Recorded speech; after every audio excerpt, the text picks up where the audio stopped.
제 이름은 클로디아 파울센입니다. 스웨덴 카롤린스카 연구소 부속병원의 신경외과 과장이죠. 세계 각국에서 제게 강연 요청이 들어오고 유럽의학회에서는 저를 차세대 리더라고 부릅니다. 저는 늘 환자들에게 말해왔습니다. 감정보다는 정확한 분석이 먼저입니다. 의학은 과학이니까요. 하지만 오늘 저는 그 모든 명성이 무색할 정도로 무력감에 빠져 있었습니다. 엘리나 괜찮니? 제가 5년 전 입양한 중동계 딸 엘린이 침대에 누워 있었습니다. 12살 아이가 이렇게 축 늘어져 있는 모습을 보니 가슴이 찢어질 것 같았죠. 2주 전부터 시작된 고열, 그리고 어제부터는 제대로 걸을 수도 없는 상태가 되었습니다. 엄마 다리가 너무 아파.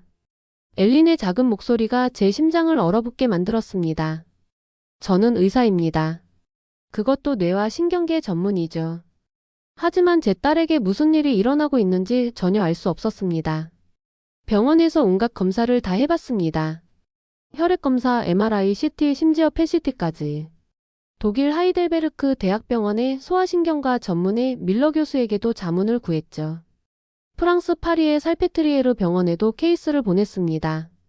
심지어 미국 존스 홉킨스 병원의 동료에게까지 연락했습니다. 파울센 박사 염증 수치는 높지만 감염원을 찾을 수 없습니다. 자가면역 질환 가능성은 어떻습니까? 그것도 확실하지 않습니다. 더 정밀한 검사가 필요할 것 같은데. 희귀질환 패널 검사 결과는 어떻게 나왔나요? 모두 음성입니다. 유럽 최고 수준의 의료진들이 모여도 답을 찾을 수 없었습니다. 제가 평소 과학적 근거가 없으면 치료할 수 없다고 말해왔던 그 원칙이 지금은 독이 되어 저를 괴롭혔습니다. 엄마는 의사잖아. 왜 나를 고쳐주지 못해? 엘린의 이 한마디가 저에게는 세상에서 가장 큰 고통이었습니다. 저는 완벽한 의사라고 자부해왔습니다. 환자 차트를 볼 때도, 수술실에 들어갈 때도, 강연장에 설 때도 늘 냉정하고 논리적이었죠. 하지만 완벽하지 않은 엄마였던 거죠. 밤마다 엘린의 침대 옆에 앉아 있으면서 생각했습니다. 제가 지금까지 쌓아온 모든 것들이 과연 무슨 의미가 있는 걸까? 세계적인 의사라는 타이틀이, 수많은 논문과 상들이 지금 이 아이에게는 아무 도움이 되지 않고 있었으니까요. 저는 전 세계 의료진들을 가르치는 의사입니다. 그런데 제 딸 하나를 구하지 못한다니. 제 목소리는 떨리고 있었습니다. 3주째 엘린의 상태는 나아지지 않았습니다. 오히려 악화되고 있었죠. 이제는 열이 섭씨 39도를 넘나들고 다리 근력도 현저히 떨어진 상태였습니다. 파울센 박사 국제의학 포럼에서 한 가지 제안이 들어왔습니다. 동료 의사 라슨 박사가 제게 말했습니다. 저는 그때 엘린의 혈액검사 결과를 다시 한번 들여다보고 있었습니다. 뭔가 놓친 게 있을 거라는 생각에 밤새 자료를 뒤지고 있었거든요. 어떤 제안이죠? 아시아 쪽에서 비슷한 케이스를 성공적으로 치료한 병원이 있다고 합니다. 한국이라는 나라인데.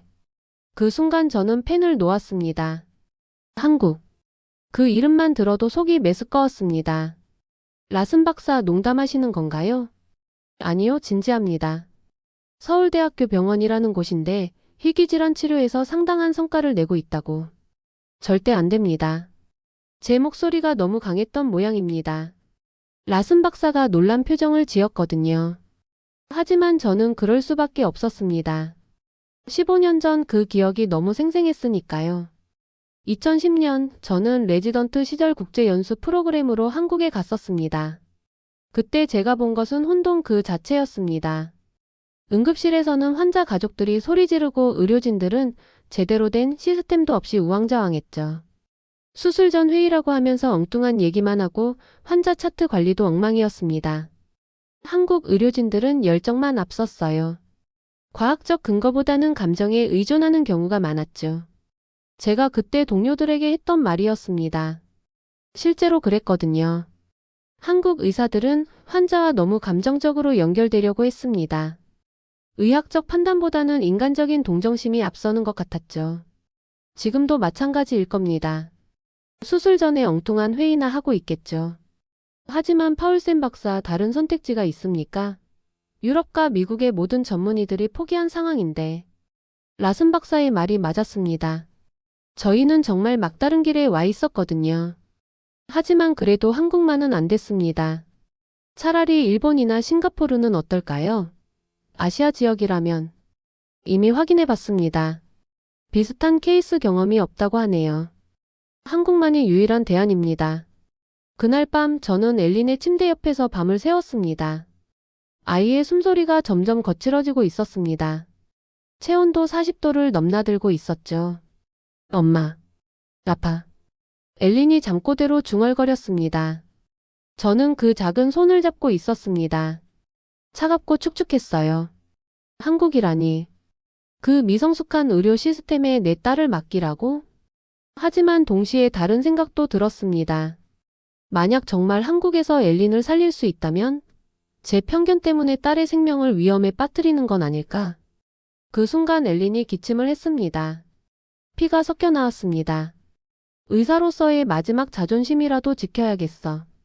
저는 그렇게 중얼거리며 한국행을 결심했습니다. 인천공항에 도착한 순간 저는 깜짝 놀랐습니다. 15년 전 제가 기억하던 한국과는 완전히 달랐거든요. 엄마, 여기 정말 깨끗하다. 휠체어에 앉은 엘린이 말했습니다. 맞았습니다.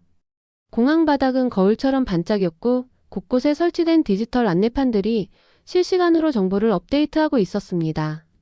출입국 심사대 앞에서 또 한 번 놀랐습니다. 자동화된 시스템이 여권을 스캔하자마자 우리 정보가 화면에 떴습니다. 그런데 거기에는 엘린의 의료 정보까지 표시되어 있었어요. 파울센님, 환영합니다. 의료진이 대기하고 있습니다. 공항 직원이 유창한 영어로 말했습니다. 의료진이 공항에서 대기한다고요? 15년 전만 해도 병원 찾아가는 것도 힘들었는데 말이죠. 저기요, 혹시 실수가 있는 건 아닌가요? 아닙니다. 서울대학교 병원에서 파견 나온 간호사입니다. 엘린 양의 상태를 실시간으로 모니터링하도록 지시받았습니다. 간호사가 말하면서 엘린에게 작은 기계를 손목에 채워주었습니다. 심박수와 체온, 혈중 산소 포화도를 측정하는 웨어러블 기기였어요. 이 기기로 병원에서 실시간으로 엘린 양의 상태를 확인할 수 있습니다. 만약 응급 상황이 발생하면 즉시 대응팀이 출동합니다. 아시아의 작은 나라가 이 정도라고? 속으로 중얼거렸습니다. 스웨덴에서도 이런 시스템은 없었거든요. 공항에서 병원까지 가는 차 안에서도 놀라운 일들이 계속됐습니다. 운전기사가 갑자기 무전기로 누군가와 대화를 시작했습니다. 네, 지금 고속도로 진입했습니다. 예상 도착 시간은 35분 후입니다. 병원에서 확인했습니다. 엘린 양의 현재 체온이 38.2도네요. 해열제 준비해 두겠습니다. 차 안에서 실시간으로 의료진과 소통하고 있었습니다. 제가 15년 전 봤던 그 혼란스러운 한국은 어디 갔을까요? 엄마, 여기 건물들 진짜 높다. 엘린이 창밖을 내다보며 말했습니다. 한강을 건너면서 보이는 서울의 스카이라인은 정말 압도적이었어요. 15년 전만 해도 이렇게 발전된 도시는 아니었는데 말입니다. 병원에 도착하자 더욱 놀라운 광경이 펼쳐졌습니다. 응급실 입구에서 의료진 5명이 우리를 기다리고 있었습니다.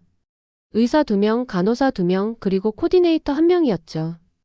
파울센 박사님, 먼 길 오시느라 고생 많으셨습니다. 강명준입니다. 주치의가 완벽한 영어로 인사했습니다. 그런데 제가 더 놀란 건 그 다음이었습니다. 엘린 양의 스웨덴 병원 기록을 모두 검토했습니다. 지금부터 우리가 진행할 검사 계획을 설명드리겠습니다. 벌써 검사 계획까지 세워놨다고요? 저희가 한국에 온다는 소식을 듣고 미리 준비한 거였습니다. 혹시 언제부터 준비하신 건가요? 3일 전부터입니다. 엘린 양의 케이스를 다각도로 분석해서 최적의 치료 프로토콜을 설계했습니다. 단 3일 만에 이런 준비를 다 했다니. 스웨덴에서는 국제 환자 1명 받는데도 최소 2주는 걸렸는데 말입니다. 15년 전 제가 봤던 한국이 맞나? 정말 믿을 수 없었습니다. 그때는 환자가 와야 차트를 만들고 검사 스케줄도 그때그때 잡았는데 말입니다. 엘린을 병실로 옮기는 과정도 마치 오케스트라처럼 정교했습니다. 모든 의료진이 각자 맡은 역할을 완벽하게 수행했어요. 엘리베이터에서 병실까지 이동하는 동안에도 간호사는 계속 엘린의 바이탈을 체크했습니다. 엄마, 여기 의사 아저씨들 정말 친절하다. 엘린이 미소 지으며 말했습니다. 저도 모르게 안도의 한숨이 나왔습니다. 이게 정말 한국인가? 병원에 도착한 후 제가 경험한 것은 그야말로 충격이었습니다. 한치의 오차도 없이 이어지는 진료 시스템에 완전히 압도당했거든요. 엘린 양 먼저 기본 검사부터 시작하겠습니다. 간호사가 말하자마자 검사실로 이동했습니다. 그런데 놀라운 건 대기 시간이 전혀 없었다는 거예요. 모든 검사가 미리 예약되어 있었고 각 검사실마다 우리가 도착하기 5분 전에 준비가 완료되어 있었습니다. 혈액 검사 결과는 언제쯤 나올까요? 제가 물어봤습니다. 스웨덴에서는 보통 하루 정도 걸렸거든요. 이 시간 후에 나옵니다. 엘린 양 케이스는 응급으로 분류되어 있어서 최우선 처리됩니다. 이 시간요? 네, 그리고 MRI 촬영은 지금 바로 가능합니다. 이미 예약되어 있습니다. 제가 스웨덴에서 MRI 한 번 찍으려면 최소 일주일은 기다려야 했는데 말이죠. 여기서는 즉시 가능하다니 믿어지지 않았습니다. MRI실로 이동하는 동안 더욱 놀라운 일이 있었습니다. 복도 곳곳에 설치된 모니터에 엘린의 실시간 상태가 표시되고 있었어요. 심박수, 체온, 혈압까지 모든 데이터가 실시간으로 업데이트되고 있었습니다. 저 모니터는 뭔가요? 병원 내 모든 의료진이 엘린 양의 상태를 실시간으로 확인할 수 있도록 하는 시스템입니다. 만약 응급 상황이 발생하면 가장 가까운 곳에 있는 의료진이 즉시 대응할 수 있어요. 이건 병원이 아니라 미래야. 속으로 감탄했습니다. 스웨덴의 어떤 병원에서도 이런 시스템은 본 적이 없었거든요. MRI 촬영이 끝나자 바로 판독 결과가 나왔습니다. 정말 바로요. 촬영 후 30분 만에 상세한 분석 리포트까지 완성되었습니다. 결과 분석은 얼마나 걸릴까요? 제가 물어봤을 때 간호사의 대답이 정말 충격적이었습니다. 이미 끝났습니다. 네? 인공지능 분석 시스템과 전문의 판독이 동시에 진행됩니다. 더 정확하고 빠른 진단이 가능해요. 제가 그동안 알고 있던 의료 시스템의 상식이 완전히 무너지는 순간이었습니다. 검사하고 기다리고 결과 듣고 또 기다리고. 이게 제가 알던 병원이었는데 말이죠. 파울센 박사님, 초기 검사 결과를 설명드리겠습니다. 강명준 교수가 태블릿을 들고 왔습니다. 화면에는 엘린의 모든 검사 결과가 3차원 그래프로 정리되어 있었어요. 혈액 내 특정 염증 마커가 발견되었습니다. 이는 희귀자가면 역질환의 초기 증상으로 보입니다. 희귀자가면 역질환이요? 어떤 종류인지 아직 확정 진단은 아닙니다. 추가 유전자 검사가 필요해요. 하지만 치료 가능성은 충분합니다. 그 순간 제 마음이 조금 가벼워졌습니다. 3주 동안 아무도 답을 주지 못했는데 여기서는 반나절 만에 단서를 찾아낸 거였으니까요. 유전자 검사는 언제 가능한가요? 내일 아침 첫 번째로 예약되어 있습니다. 결과는 3일 후에 나올 예정이고요. 모든 것이 이미 계획되어 있었습니다. 제가 질문하기도 전에 다음 단계가 준비되어 있었어요. 전담 코디네이터가 24시간 대기하고 있습니다. 궁금한 것이 있으면 언제든 연락 주세요. 코디네이터 김소영 씨가 명함을 건네며 말했습니다. 명함에는 24시간 한라인 번호가 적혀 있었어요. 그날 밤 호텔에서 엘린과 함께 저녁을 먹으면서 생각했습니다. 15년 전 내가 본 한국은 대체 뭐였을까? 엘린의 얼굴에 조금씩 생기가 돌아오고 있었습니다. 다음 날 아침 강명준 교수를 다시 만났을 때 저는 완전히 다른 사람을 보는 것 같았습니다. 파울센 박사님, 어젯밤 엘린 양 상태는 어떠셨나요? 단순한 인사가 아니었습니다. 강 교수는 정말로 엘린의 상태를 궁금해하고 있었어요. 의학적 호기심이 아니라 진심 어린 관심이었습니다. 열이 조금 내렸습니다. 38도 정도로요. 다행입니다. 오늘 유전자 검사 결과를 보면 더 명확해질 것 같습니다. 그때 강 교수가 한 말이 저에게는 충격이었습니다. 우리는 병을 고치지 않습니다. 사람을 살립니다. 무슨 의미인지. 엘린 양만 보는 게 아니라 엘린 양의 엄마인 파울센 박사님도 함께 치료해야 한다는 뜻입니다. 아이가 아프면 부모도 아프니까요. 15년 전 제가 한국에서 봤던 감정적인 의료진이 바로 이것이었구나 싶었습니다. 하지만 지금 보니 그게 감정이 아니라 철학이었던 거죠.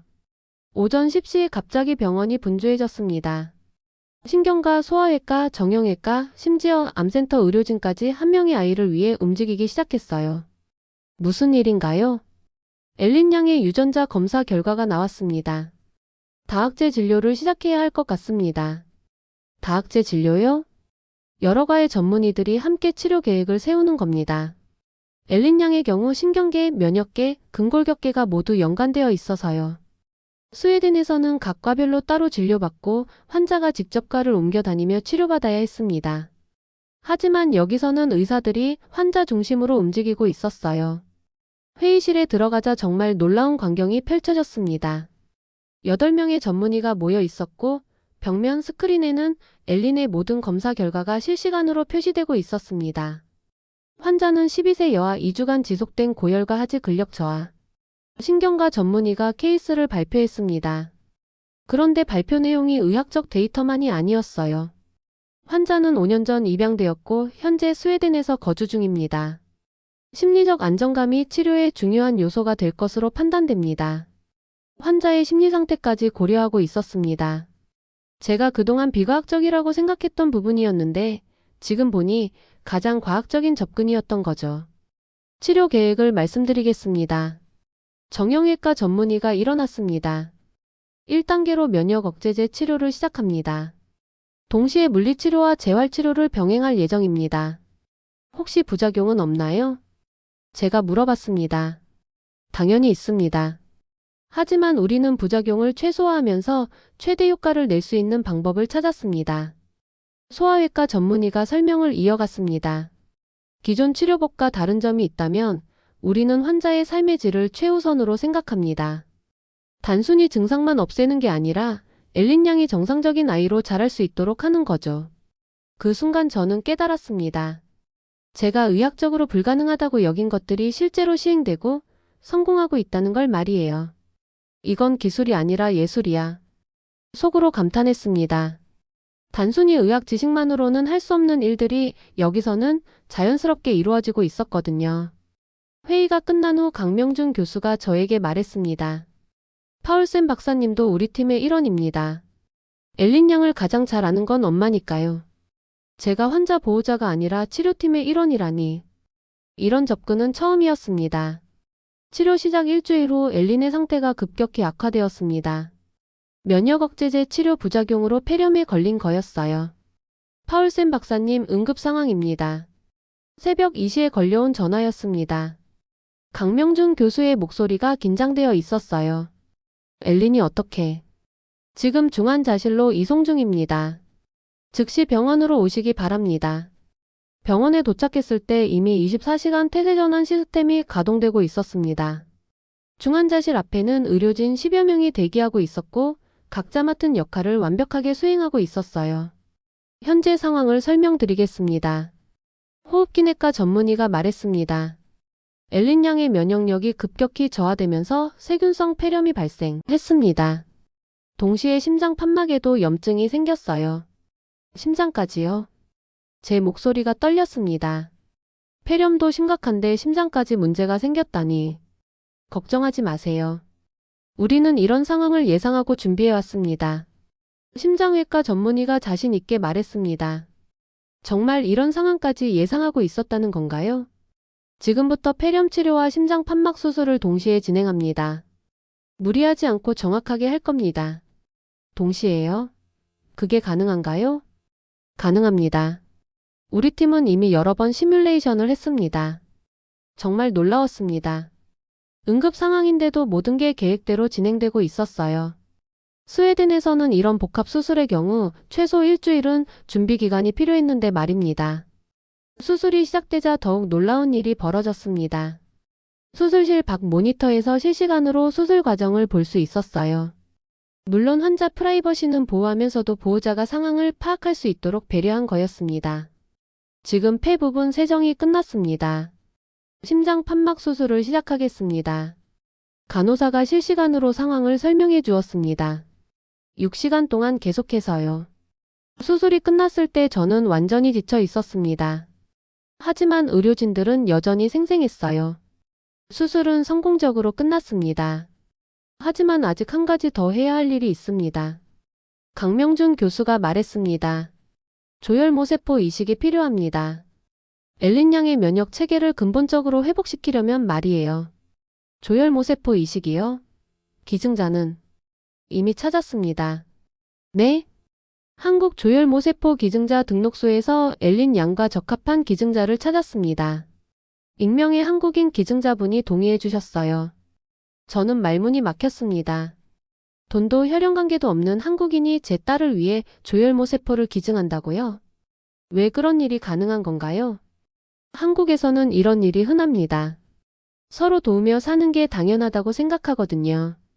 김소영 코디네이터가 설명했습니다. 기증자분께 감사 인사라도 익명 기증이라 불가능합니다. 하지만 기증자분이 한 말씀을 전해달라고 하셨어요. 어떤 말씀인가요? 엘린이가 건강하게 자라서 행복한 아이가 되기를 바란다고 하셨습니다. 그리고 한국을 좋아해달라고요. 그 순간 제 눈에서 눈물이 흘러내렸습니다.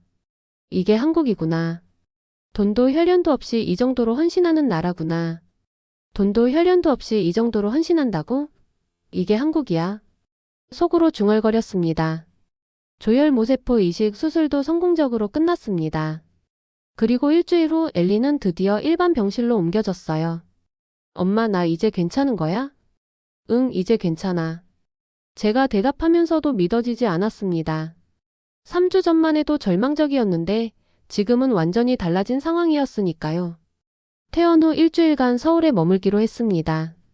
엘린의 완전한 회복을 확인하고 가야 한다는 의료진의 권유 때문이었어요. 하지만 정말 이유는 따로 있었습니다. 제가 한국을 더 알고 싶어졌거든요. 엄마, 오늘은 어디 갈 거야? 엘린이 기대에 찬 목소리로 물었습니다. 일주일 만에 완전히 다른 아이가 된 것 같았어요.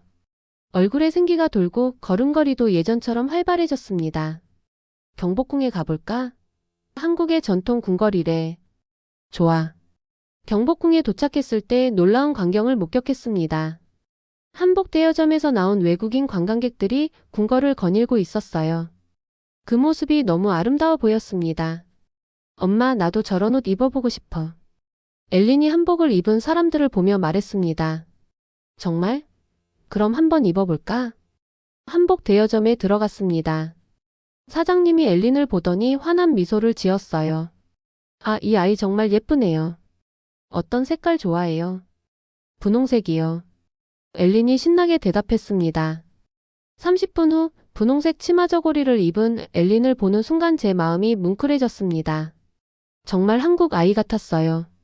아니, 그냥 행복한 아이 같았습니다. 엄마, 나 예쁘지? 정말 예쁘다, 엘리나. 궁궐을 돌아다니면서 엘리는 모든 것에 호기심을 보였습니다.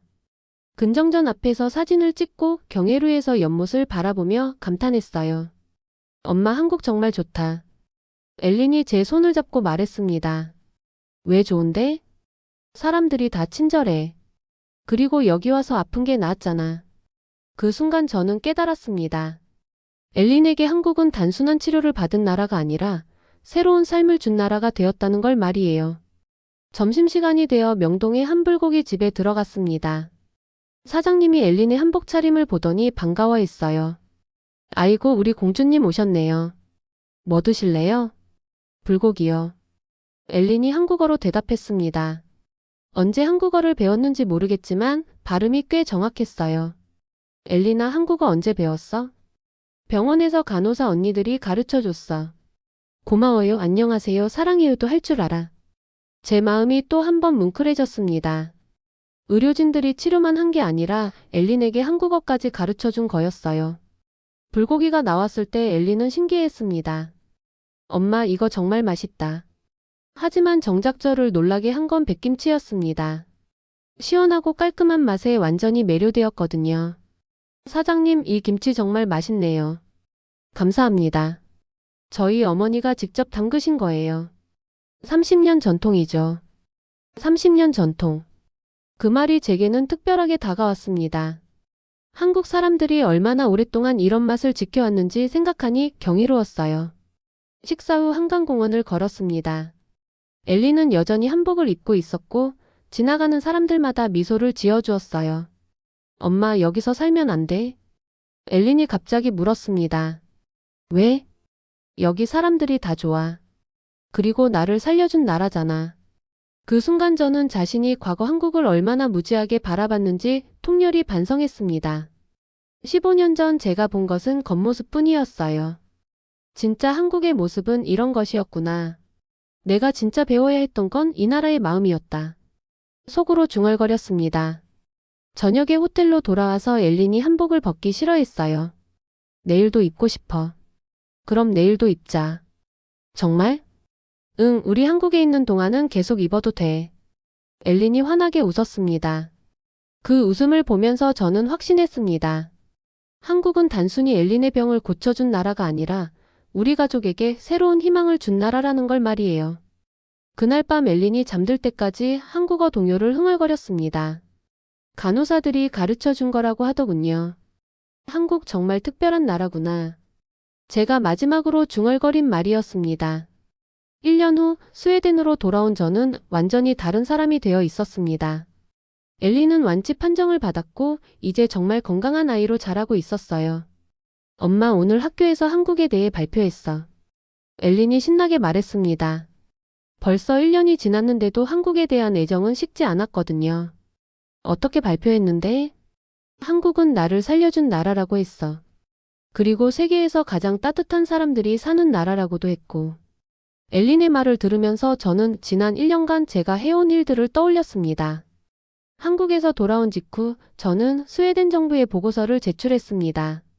제목은 한국형 환자관리 시스템 도입 제안이었어요. 파울센 박사, 이 보고서는 정말 놀랍습니다. 보건복지부 장관이 말했습니다. 한국의 의료 시스템이 이 정도로 발전했다니 믿어지지 않네요. 사실 저도 직접 경험하기 전까지는 믿지 못했습니다. 하지만 분명한 것은 우리가 배워야 할 점이 너무 많다는 겁니다. 보고서에서 저는 강조했습니다. 기술만 배울 게 아닙니다. 시스템, 철학, 국민 모두가 의료의 일부인 나라가 바로 한국입니다. 그 후 놀라운 일이 벌어졌습니다. 스웨덴 의료계에서 한국 의료 시스템에 대한 관심이 급격히 높아진 거예요. 파울센 박사, 한국 연수 프로그램을 만들어 보면 어떨까요? 카롤린스카 병원장이 제안했습니다. 좋은 생각입니다. 하지만 단순한 기술 연수가 아니라 철학을 배우는 프로그램이어야 합니다. 6개월 후 첫 번째 스웨덴 의료진 한국 연수단이 파견되었습니다. 20명의 의사와 간호사들이 서울대학교 병원에서 2주간 연수를 받았어요. 연수단이 돌아온 후 보고회에서 나온 이야기들은 정말 놀라웠습니다. 한국의 의료진들은 환자를 숫자가 아니라 사람으로 봅니다. 24시간 대응 시스템이 단순히 기술적인 문제가 아니라 철학의 문제라는 걸 깨달았습니다. 환자 중심 의료가 무엇인지 진짜로 배웠습니다. 그해 말 유럽의학회에서 저에게 특별 강연 요청이 들어왔습니다. 주제는 한국 의료 시스템에서 배운 것들이었어요. 강연장에는 유럽 각국의 의료진 500여 명이 모였습니다. 제가 15년 전에는 상상도 못했던 일이었죠. 여러분, 저는 오늘 한국이라는 나라에 대해 이야기하려고 합니다. 강연을 시작하면서 저는 엘린의 사진을 보여줬습니다. 한복을 입고 환하게 웃고 있는 모습이었어요. 이 아이는 제 딸 엘린입니다. 유럽 의료계가 포기한 아이를 한국에서 살려냈습니다. 하지만 오늘 제가 말씀드리고 싶은 건 단순히 치료 성공 사례가 아닙니다. 1시간 동안 저는 한국에서 경험한 모든 것들을 이야기했습니다. 기술적 우수성부터 의료진의 철학, 그리고 국민들의 따뜻함까지. 한국은 미래의 의료를 만들고 있습니다. 조용히, 묵묵히. 그리고 누구보다 뜨겁게. 강연이 끝나자 청중들이 기립박수를 쳤습니다. 강연 후 질의응답 시간에 한 독일 의사가 물었습니다. 파울센 박사님, 한국 의료진과의 협력 프로그램이 가능할까요? 물론입니다. 저도 그런 프로그램을 만들기 위해 노력하고 있습니다. 그 후 정말로 유럽-한국 의료교류 프로그램이 시작되었습니다. 저는 그 프로그램의 유럽 측 책임자가 되었어요. 지난주에는 한국의학회에서 저에게 연락이 왔습니다. 파울센 박사님, 한국에서 열리는 국제의학 심포지엄에서 기조 강연을 해주실 수 있을까요? 영광입니다. 하지만 한 가지 조건이 있습니다. 어떤 조건인가요? 저는 배우러 가고 싶습니다. 강연도 하지만 더 많은 것을 배우고 오고 싶어요. 그렇습니다. 저는 이제 한국을 가르치러 가는 게 아니라 배우러 가고 싶었어요. 오늘 밤 엘린과 함께 한국 드라마를 보면서 생각했습니다. 15년 전 제가 무지했던 그 나라가 지금은 세계가 주목하는 나라가 되었다는 걸 말이에요. 엄마, 우리 다시 한국 가면 강명준 할아버지 만날 수 있을까? 당연하지. 그분이 우리 엘린이 보고 싶어 하실 거야. 이 나라는 미래를 만들고 있었다. 조용히 묵묵히. 그리고 누구보다 뜨겁게. 제가 마지막으로 중얼거린 말이었습니다. 오늘 사연은 여기까지입니다. 더 재밌는 사연으로 찾아오겠습니다. 오늘 사연이 좋으셨다면 좋아요, 구독 부탁드립니다. 감사합니다.